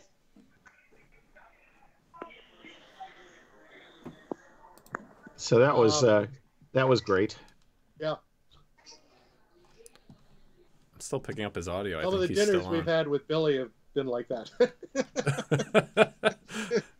I think that's a fair observation. You can ask Billy my description. He mentioned it on one of the early test shows where I say 2 words. He's talking about being totally focused on a project, and I say, "Ooh, shiny," or squirrel, and I always kid him if you call him and he says he's cleaning his studio. My first question is, "What are you supposed to be doing?" Right. But obviously one of the most talented guys that I know, and he and Nile dreamt up this channel, which I've already learned so much. And what are we, 5, 6 shows in? 7. Right? 7. 7. This is the 7th show. Yep. Oh yeah. That's Lucky right. 7. Lucky number 7. And in all seriousness, I've learned on something on every show so far, and that sounds like we should be on PBS or something. Yeah. I don't know. Hey guys, all links for everything described in this episode will be in the description. Now, one thing that we haven't mentioned here that I want to get in is that we're having a world premiere tonight. Yes, and I was actually just going to lead into that as well. Very nice. So with further ado, Mark, would you like to introduce the world premiere? Yeah, so let me say that my origin for doing Songs of Giants, which is a book of pulp poetry that I illustrated, was actually when I wanted to turn the poetry of Robert E. Howard into songs. Mm-hmm. And my good buddy and amazing musician, Tim Truman, and I batted the idea back and forth. And Tim is like one of the all-time great guitar players. He's played with Santana and the Grateful Dead. And I mean, we're talking about Tim Truman, who did Scout. Right. Yeah. Tim. He's an amazing guy, an amazing talent. And it doesn't live that far from me. And so we've worked together on some tunes before, and we've had fun. And I knew he was into Howard, and so it just seemed like a natural thing. And I got one song done. Tim didn't end up getting involved. I got one song finished, and I realized that I know how to market a book. I don't really know how to get into the music market, and trying to put a CD through the comic book market is, it's akin to being asking to be beaten up. Yeah. And so I kind of set it aside and let it go. But I had the song almost done, and so when I finally came up with the brilliant idea of doing the illustrated book, which actually came out of the idea of having a CD booklet that would be illustrated, I resuscitated the song and finished it off working with a wonderful, wonderful vocalist, Francis Sincata, just amazing talent.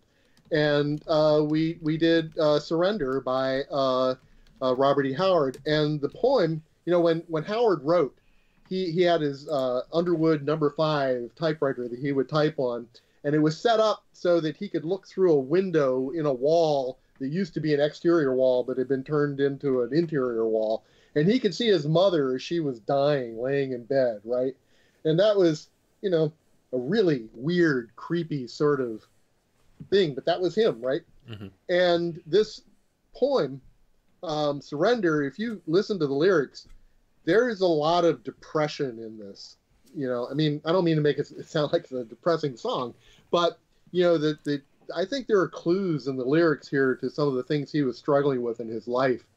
And one of the things he did when he wrote is that he would write at the top of his lungs. He would recite it. He would say it. He would chant it. So even his prose has a rhythm to it and a beat. And it was so easy to turn this into a piece of music. And so I did this music video featuring my illustration for Surrender by Robert E. Howard. And it was one of the stretch goals for the project. And tonight, all of our backers will have the chance to see this for the first time.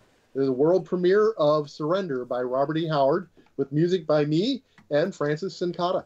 All right, fantastic. And we're going to play that right now for you guys.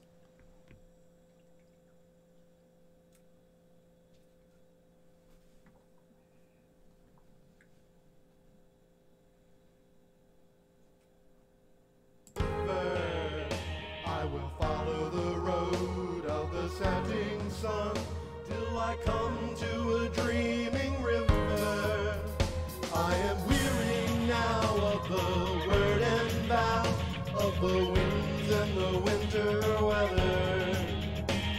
I'll reel through a few more years somehow, then I'll put them all together. I'll go to a girl that once I knew, and I will not swerve for her. And I care not if she be false or true, for I am not true to her. Her eyes are fierce and her skin is brown, and her wild blood hotly races. But it's little I care if she does not frown at any man's embraces. Should I ask for love, none may invade. Is she more or less than human? Do I ask for more who have betrayed and devil, God, and woman?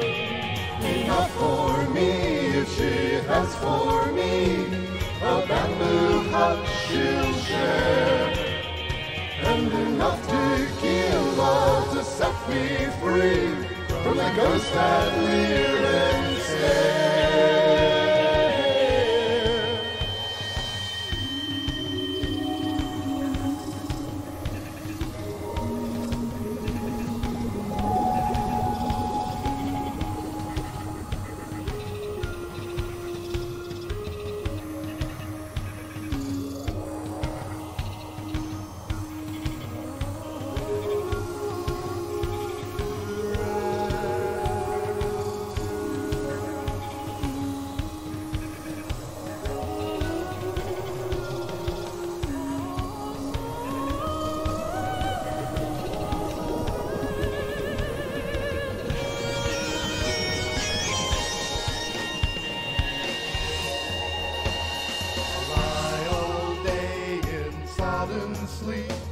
through days without name or number, with only the wind and the sky's blue deep to haunt my unshaken slumber. And I'll lie by night in the sorrow's huts, forgetful and quiet-hearted, till she comes with her burning eyes half shut and her red lips hard and parted. The past is flown when the cup is full, and there is no chain for Lady King, and any woman is beautiful where the man is blind with drinking. Life is a lie that cuts like a knife, with its sorrows and fading blisses. I'll go to a girl who asks naught of life, save wine and a drunkard's kisses. Till then shall know my race or name, or my past, sun, wife, or autumn, till I travel the road by which I came, forgetting and soon forgotten.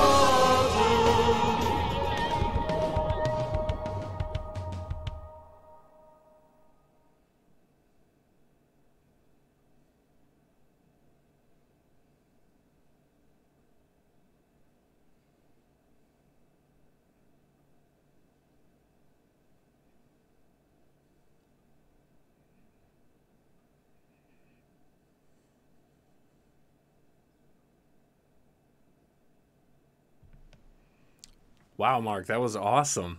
Did you guys now? Do you have a band, or how is this all orchestrated? That's me. That's all you, the instrumental and everything. Yep, and the female vocalist was Frances Sincotta. Everything else is me. That is awesome. I was something of a child prodigy on piano when I was like 5 and 6 years old, and my mother became a stage mother overnight, and it got really ugly fast. And she was a wonderful mother, but that period was bad. And I had it was fine until I realized that as I was practicing, which I loved to practice, it was fine. But I would hear in the overtones of the notes something. I was 4 or 5 years old, 5, 6 years old. I didn't really know the language or what was going on. I didn't know where music came from, anything. And I heard something, and so I would play something different than what was printed in the music. And my mother would freak out thinking I was losing my ability to play this Brahms, thing or whatever. And so we ended up parting company. But what I was doing was I was doing improvisation. I didn't even know the word, right? I was trying to compose. I was trying to hear my own voice. So years later, I picked up a guitar and started composing tunes and sending demo tapes around. And I got offered, contracts from Capitol and Columbia Records and never took them up on it. And I've done soundtrack work. I've done soundtrack work for some ads and TV and things. Anyway, it's been fun. I do just enough legitimate work with it to be able to write off the recording studio. I can kick a 8-channel mixing board with an 8-channel reel-to-reel tape recorder sitting over here that serves no purpose really except as a table these days because I do everything digitally. But I have a keyboard over there and a guitar over there. Oh, very cool. Very cool. Our buddy Matt, the engineer who handles a lot of our sound stuff, helps us set us things. You definitely appreciate that video. Well, thank you. So, yeah, so that's one of the rewards, and that'll be available to all the people now who have ordered the book. Oh, awesome. And then, so just to kind of wrap up our talk about crowdfunding, I mean, is there anyone that, if someone came up to you and said, hey, Mark, I'm going to start this. I've got my book set up, laid out, we're ready to go. Is there any advice you would give to them on launching their first crowdfunding project? Is there anything else that would possibly satisfy you? It's hard. I mean, you really have to, creating any of this stuff, it takes a lot of concentration and a lot of dedication. You can't walk away from it. You're making commitments to people, responsibility. You have to deliver. It's a real world deal. I mean, you can't be flighty about it. You have to really commit. Yes, that is very true. And I think Jeff's aware of that process all too well, right, Jeff? Jeff definitely should have been committed years ago. Jeff, I think you muted yourself. Jeff, are you muted? How about now? There you go. Well, it was not blinking, but okay. I'm still new at this. I guess my thing about this is no matter how long you've been doing this, whether you are newbie of the newbies or somebody's been doing it for years, there's still that moment where you press go on the Kickstarter and you wonder, does anybody like me? You know, it's not about personal validation. It's about, well, you know what? product. It isn't about that.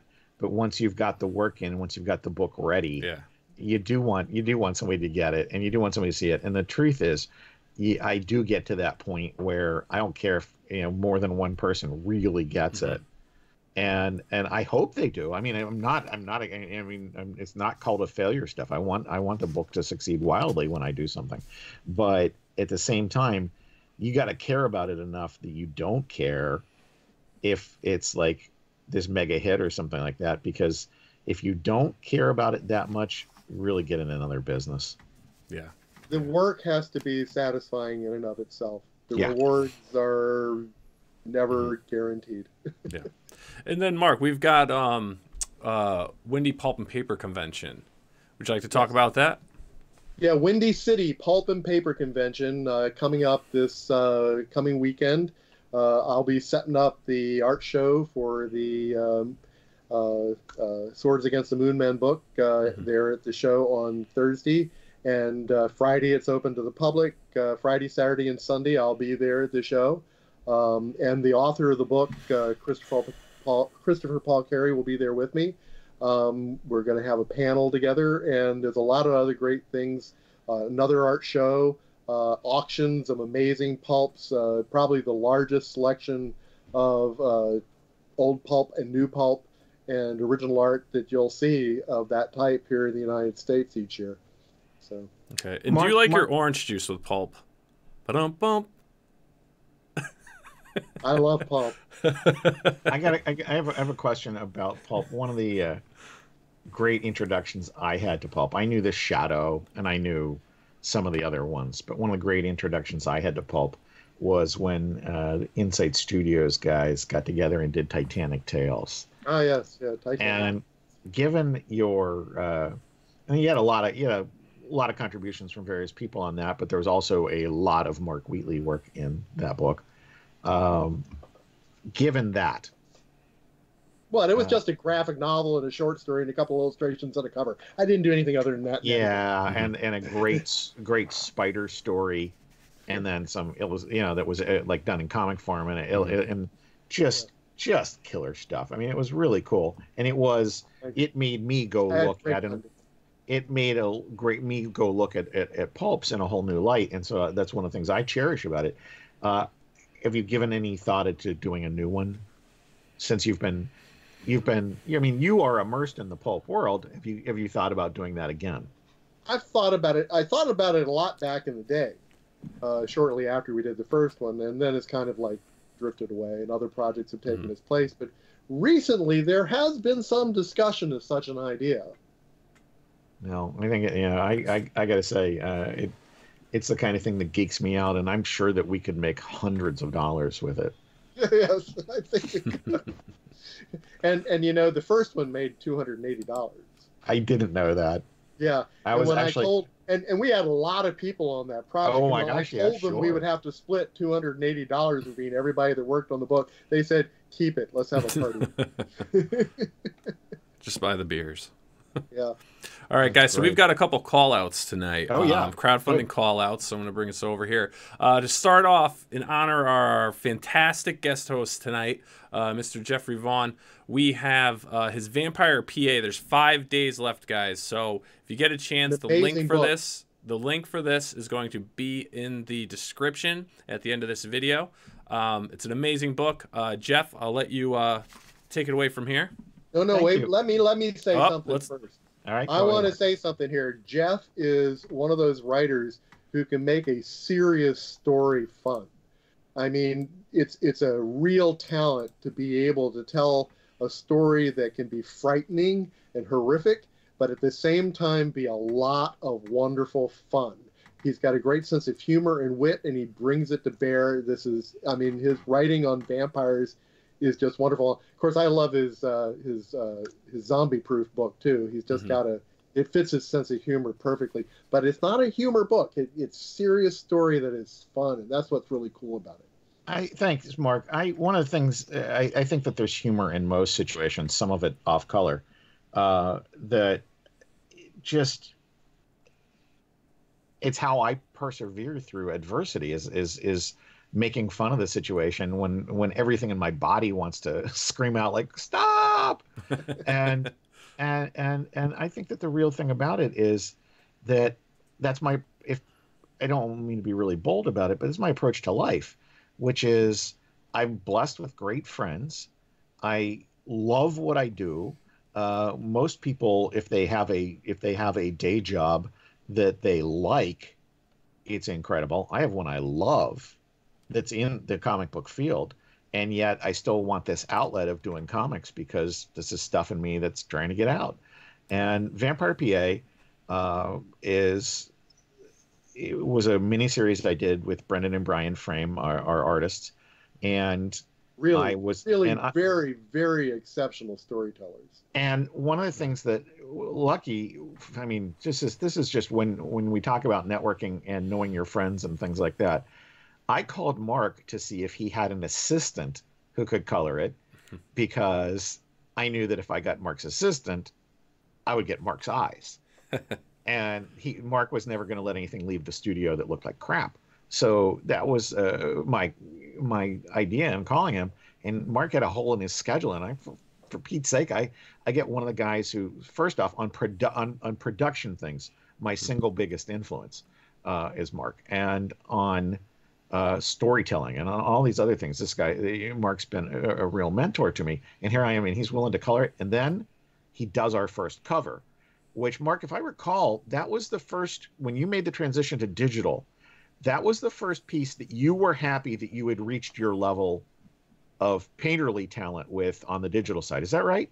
Yeah, it was the first time that I thought something didn't look fake. You know, it didn't have that digital unreality about it. It looked convincing. It really did. And of course, it's on the main cover of the trade paperback for the original. And then of course, by the way, painting that on the computer system at the time was overwhelmed. It was crashing left and right, and had to recover the file over and over again. It was just a mess. but it was great, and it is truly one of the two or three iconic images of the whole series. And then we used that on the trade cover when we did the trade paperback Kickstarter last year, and that was the one that was cool. It was great, and there's whole stories about losing all of the files from the scripts on up with this series, and Joe Gentile and Moonstone, who had done the original little hardcover. While I had qualms with the price of the hardcover, I think, who are people to be paying $35 for a hardcover of my work? And it just didn't seem right to me at the time. Joe reached out to the printer that did it, and they had the PDF, and we were able to salvage the whole thing from that. And nice. Just, I mean, literally, relief. I had a external. Yeah, we were missing one of the issues. That's what. Yeah. Yeah. Well, Mark has components, but at that point, I didn't even know that. My external drive reformatted before I got up one day, and I lost everything that was on it. And that was all of Vampire PA, literally scripts on up. And Mark, but if you look at the original, it's been back from the dead. It is. It is. I mean, it's an undead comic book. How great is that?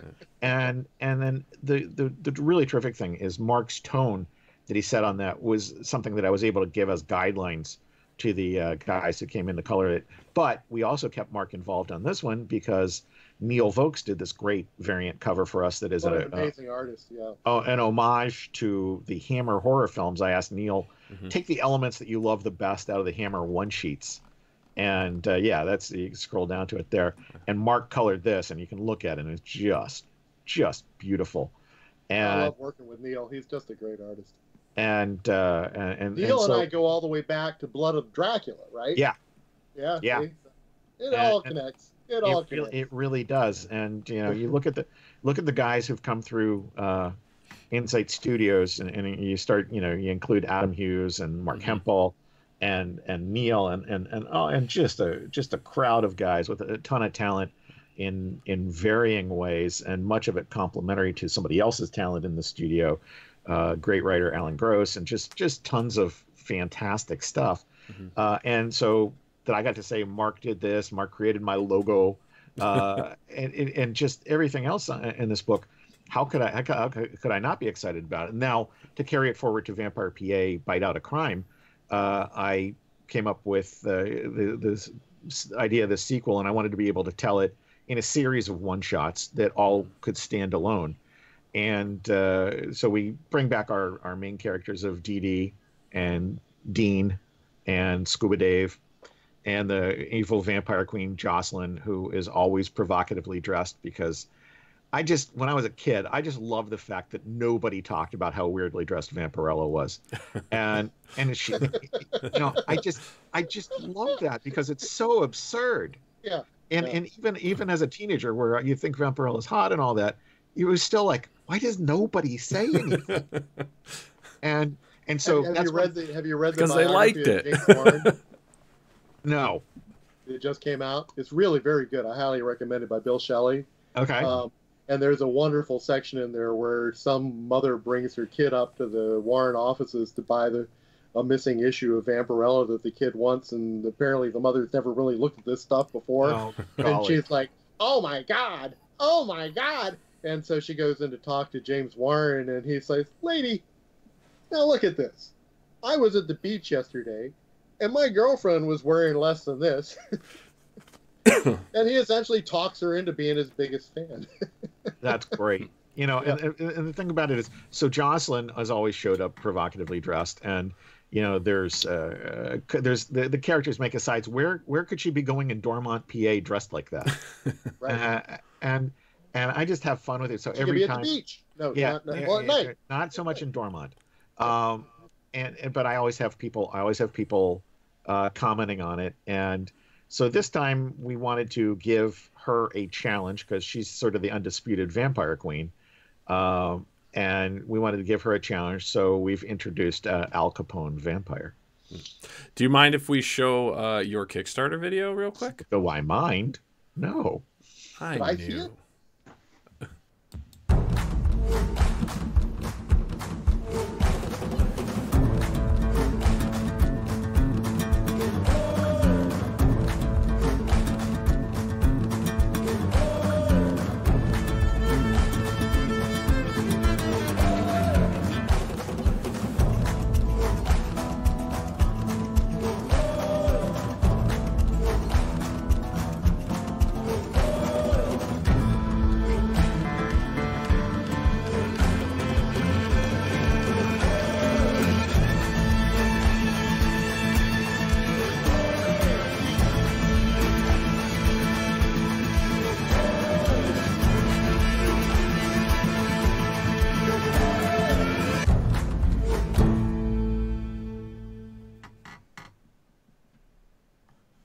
There you have it. Thank you, sir. Yes. Hey, that's great. You know, Jeff, there's something that comes out of you talking about that book that I don't know that you've really mentioned here, and that's the authenticity you bring to PA. Yeah, you know that area. Oh, you were writing about a town that doesn't exist that really exists. No, this is actually a town that does exist. Dormont is one town over from the town I grew up in, Mount Lebanon. And the entire reason, there's two reasons that it is set there. The movie theater that they reclaimed and reopened, that was originally inhabited by vampires in the trade paperback, was a neighborhood movie theater that I went to as a kid. I saw Young Frankenstein there, among other things. And I saw Three Stooges movies there too. It just was a tremendous, old-fashioned local thing with a balcony and an actual stage. If you go on YouTube, you can find an old vaudeville stage. Yeah, absolutely. And it opened in 28, and it had a silent movie organ that was restored in the 70s. And if you go on YouTube, you can find a news piece about it from Evening Magazine back in the day. And I'm just so sad that it's gone. But in truth, I didn't know that they were going to tear it down, and it got torn down the week after our first issue came out. Oof. And so it now only exists in memory and in our pages. But the second reason that I set it in Dormont was I grew up in Mount Lebanon, which, though my parents both worked so we could go to good schools, that was literally drilled into my head long before it was fashionable for moms and dads both to work. The Mount Lebanon's a little snooty, and I love Mount Lebanon. If you gave me, it's one of my two choices of where to live. It is an outstanding place with an outstanding school system and a great, lovely suburb to grow up in. But I set it in Dormont so all my Mount Lebanon friends would say, "Why is it set in Dormont?" So I could say all the bloodsuckers I know in Mount Lebanon are lawyers. So a long way to go, but there you go. Mark, you know me. I will go a long way for a joke. So, all right, guys. So we have about 7 minutes left. So let's do another call out that you have, Nile. Yeah, so we've got another call tonight, and this is back to our episode 6 guest of Graham Nolan. That was a great show. It was so much fun. Thanks for being on that show too, Jeff. It was great. He is phenomenal. And Graham, as a child, I grew up in the 80s and 90s. Yeah, he was one of my Batman artists. So it was an honor to have him on the show. And, I loved his Monster Island series. I was introduced to it, actually a few months before he even did the initial Kickstarter for the first one. And I thought it was great. And then obviously funded, backed that as well. And now he's got Return to Monster Island. And again, guys, I'm just going to scroll through this.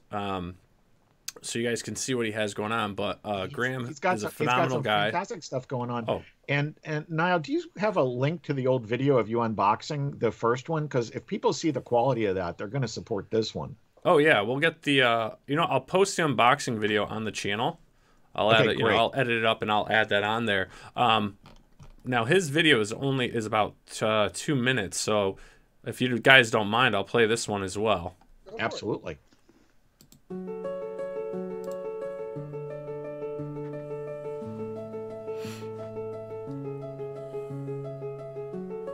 Hi comics and monster fans, welcome to the Return to Monster Island Kickstarter campaign. I'm Graham Nolan.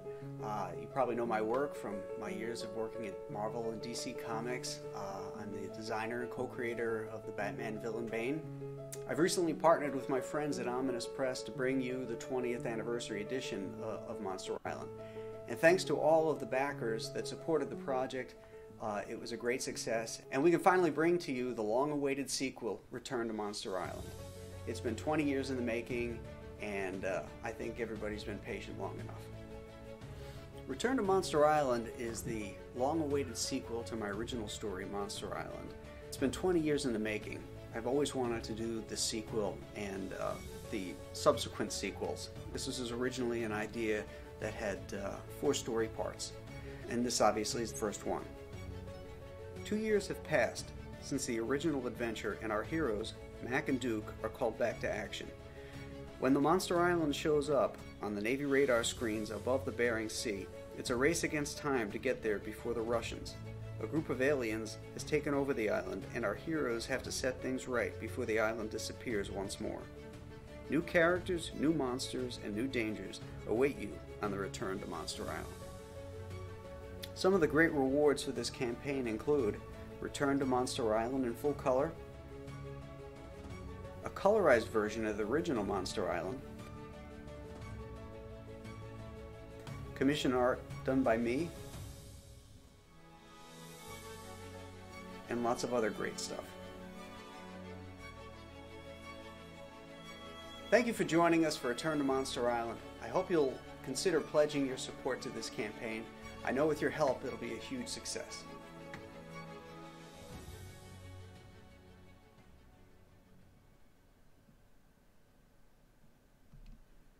There you have it, guys. I mean, his video says it all. So if you get a chance, please help support him. He's a great guy, phenomenal artist, writer, illustrator. So please back his project. Let's get him to the goal. He's got 5 days to go.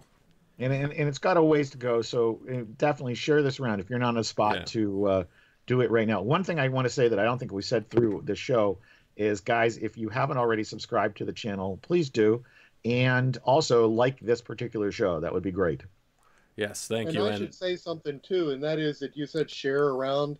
If you can't back something but you love it, you have a better chance of getting it later if you are sharing the link and making sure other people are backing it. Because if it's a success, it'll happen, and you'll eventually have your opportunity to get the book. Exactly. Amen. And that's been our motto that we've been kind of preaching, is if you can't back it, share it. It literally is, every little bit does help, because if you get one more eyeball on it, preferably a set of eyeballs, that you would get the chance that that person might like it, and that person might have money in their wallet to do it right now. Exactly. And that the chance to make the thing a reality. And there's the marvelous thing about this. We talked a little bit about it earlier, is the egalitarian nature of comics. This is it laid raw. Man, this is the fundamental thing between creator and consumer, and this is a phenomenal scenario. Oh yeah, definitely. And guys, we have one more. So this is a brand new crowdfunding comics call out. This is a pick from our special guest tonight, guest host Jeffrey Vaughn, and we have Spicy Pulp Comics feature Lady Redbeard, the Bounty Buccaneer. Justin Gray is one of my favorite creators in comics, because Justin is never about doing the same thing the next time he does something. He is frequently known as a co-writer with Jimmy Palmiotti on great things like Jonah Hex, and their run on Jonah Hex and then the follow-up run on All-Star Western was fantastic. They breathed all sorts of new life into that character. Justin's also done a ton of other work, and every Kickstarter he's done has been something different than the last one he's done. He is absolutely devoted to different genres than he sees in the mainstream of comics right now. And this looks like a really intriguing project. It's already succeeded, but he's looking to do more. And I think if you want to reward diversity, this is a guy that you guys should know. Whether you're supporting this one or just sharing it around, or just putting them on your radar for next time. Because listen, if this isn't your cup of tea, the one thing I can say with Justin is the next thing will be. All right, and we're going to play this video for you guys as well. And also, guys, remember, if you subscribe to the channel, like all of our videos, and also click the bell, and that will give you the notifications. Whenever we come on, we post a video, you will get that notification in real time. So, guys, let's check out the video for Spicy Pulp Comics feature Lady Redbeard, the Bounty Buccaneer.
There you have it, guys. That looks awesome. So, hey, Jeff, thanks for...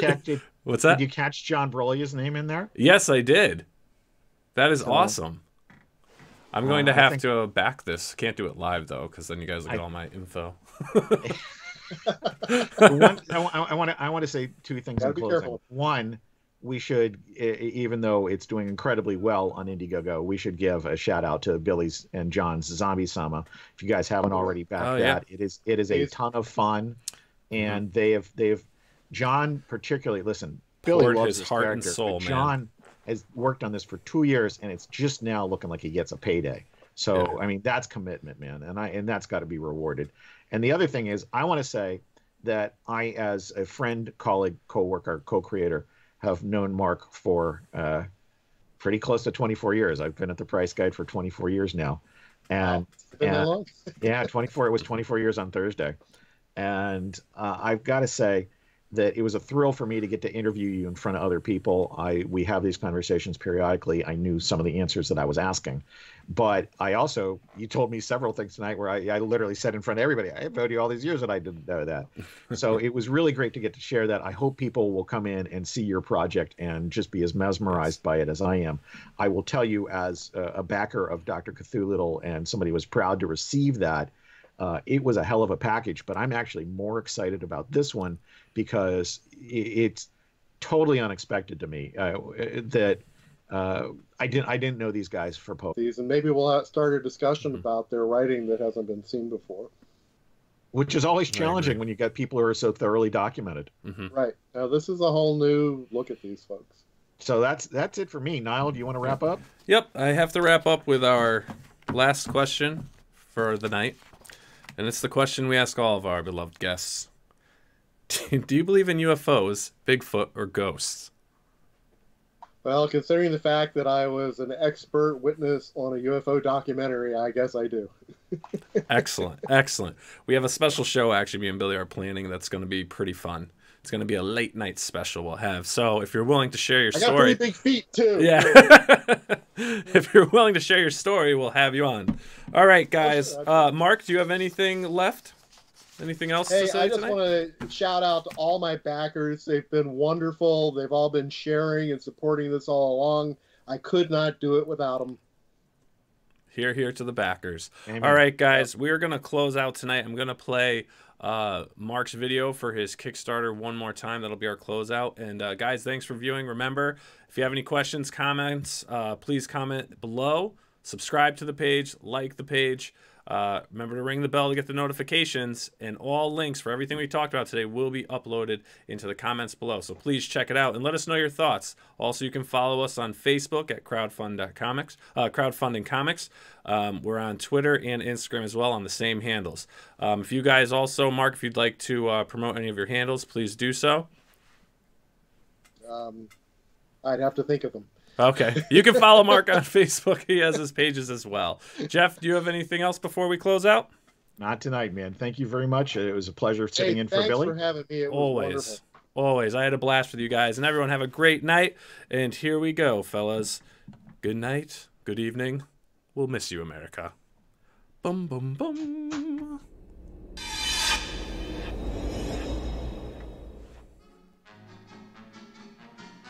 The early 20th century was a wild time for publishing.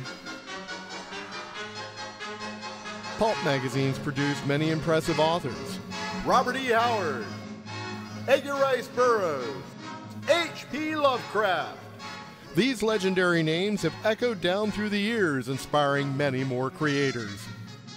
Hi, I'm Mark Wheatley, and this is my library. I'm here today to announce my new book project I've illustrated called The Songs of Giants. It features the poetry of Pulp. I've spent over a year illustrating poems by some of my favorite authors for a 72-page signed limited edition hardback book. Old-fashioned handcrafted art.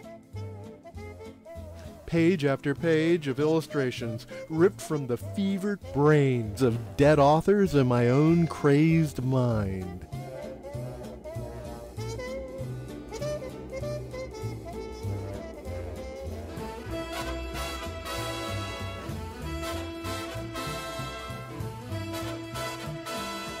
Songs of Giants, a book of poetry resurrected from crumbling old pulp magazines.